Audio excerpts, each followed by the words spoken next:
আসসালামু আলাইকুম গাইস, সবাই কেমন আছেন? আশা করি ভালো আছেন। ইনশাআল্লাহ আমি ভালো আছি। তো আমার জাকির খান ব্লগ 50 তে সবাইকে স্বাগতম। আশা করি ভিডিওটা ভালো করে দেখবেন। অবশ্যই ভালো লাগলে একটা কমেন্ট করে জানাবেন। আসলে অনেক কষ্ট হচ্ছে। আমরা এক জায়গায় গেছিলাম, তো আমরা জানতাম না যে আমাদের পালিত কুকুর মানে এখানে চলে আসবে। তো একটা কুকুর মানে তাকে ধাওয়া করছে। তো মানে আমরা বুঝতেই পারি নাই যে সে এখানে চলে আসছে।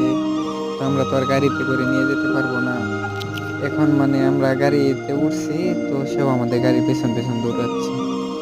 মানে অনেক কষ্ট লাগতেছে। মানে আমরা যদি গাড়ির স্পিড বাড়াই, সেও স্পিড বাড়ায়। তো তার তো অনেক কষ্ট হয়। এই জন্য আমরা একদম স্লো আস্তে আস্তে যাচ্ছিলাম, যেন তার কষ্ট না হয় এই জন্য। আশা করি সবার ভিডিওটি ভালো লাগবে। অবশ্যই একটা লাইক করে